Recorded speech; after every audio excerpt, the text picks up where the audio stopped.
Olá, meu amigo, olá, minha amiga, como vão vocês? Tudo bem, gente? Pessoal, nós vamos falar aqui um pouquinho hoje sobre o Instituto da Posse. Tá? A posse, que é um instituto que está inserido no direito das coisas. Tá? No direito civil, portanto, lá no livro de Direito das Coisas do Código Civil, nós temos a circunstância da posse como instituto jurídico. A maior parte dos doutrinadores revela que a posse é um dos institutos de maior discussão na doutrina. Isso porque há dúvidas ainda hoje, até mesmo sobre a natureza jurídica desse instituto. Se é direito pessoal, se é direito real. Contudo, o nosso tema hoje não trata da natureza jurídica da posse. Nós vamos inserir o tema da posse para que a gente possa depois perscrutar os outros caminhos a respeito desse tema, tá? Do instituto possessório. A posse é um fato. Nós temos duas teorias que fundamentam a posse. A teoria objetiva, de Iering, e a teoria subjetiva, de Savigny. Pela teoria objetiva, de Iering, posse é corpus, ou seja, a apreensão física da coisa.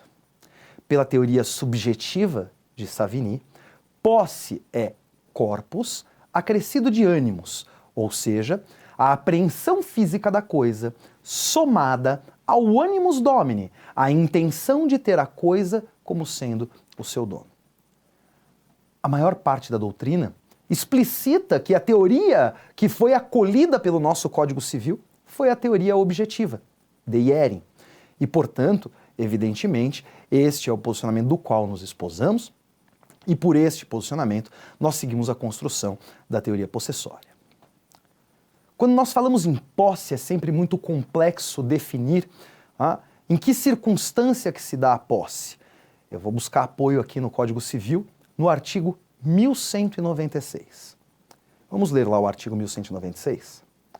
Determina o artigo 1196 do Código Civil que considera-se possuidor todo aquele que exerce, de maneira plena ou não, algum dos poderes inerentes à propriedade. Ora, Fábio, para que eu possa saber, então, quem é o possuidor, eu preciso saber primeiro quais são os poderes inerentes à propriedade. Simples. Os poderes inerentes à propriedade são uso, gozo ou fruição, disposição e sequela. Então, o proprietário, que concentra de forma plena este direito real complexo que é a propriedade, ele pode usar a coisa, ele pode gozar ou fruir da coisa, ele pode dispor a coisa e ele pode também reaver a coisa de quem quer que a detenha injustamente. Esta é a sequela. Diz o antigo brocardo romano, res ubicunc sit pro domino suo clamate. Ou seja, a coisa onde quer que esteja, roga pelo seu dono. E por isso este direito de sequela, por isso este poder de sequela do proprietário. Mas, retornando à posse, determina o Código Civil que será possuidor todo aquele que exerce de maneira plena ou não algum dos poderes inerentes à propriedade. Bom, isso significa então que se eu tenho o uso da coisa, ou gozo ou fruição, ou posso dispor da coisa, ou tenho o poder de reavê-la, de quem quer que a detenha injustamente, logo eu sou possuidor. Exatamente. Então, se eu posso usar aquele objeto, ou gozar ou fruir, ou dispor, ou reaver, então, logo, sou possuidor deste objeto.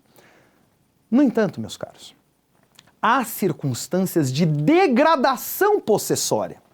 A rigor, o motorista que é contratado, por exemplo, por uma família e que utiliza aquele veículo, aquele automóvel, para transportar os filhos para o colégio, para fazer compras no supermercado ou o que o valha, é o possuidor daquele automóvel, porque ele está utilizando. No entanto, o Código Civil determina, lá no artigo 1198, a circunstância de degradação possessória chamada detenção. O que é que acontece? Se o indivíduo exerce de maneira plena ou não algum dos poderes inerentes à propriedade, sob cumprimento de ordens de terceiro, ele deixa de ser possuidor e passa a ser detentor. Esta é a circunstância da detenção. A detenção, portanto, visualmente se parece muito com uma situação de posse. A detenção, ela parece posse, mas não é, porque a lei degradou esta posse à mera detenção. Gente, eu espero que a gente tenha contribuído com vocês aí com uma primeira análise do Instituto da Posse, denotando a posse conforme determina o artigo 1196 e a figura da detenção, que é uma degradação possessória. Por hora fica o meu fortíssimo abraço a todos vocês, bravos guerreiros do estudo. Até logo, tchau, tchau.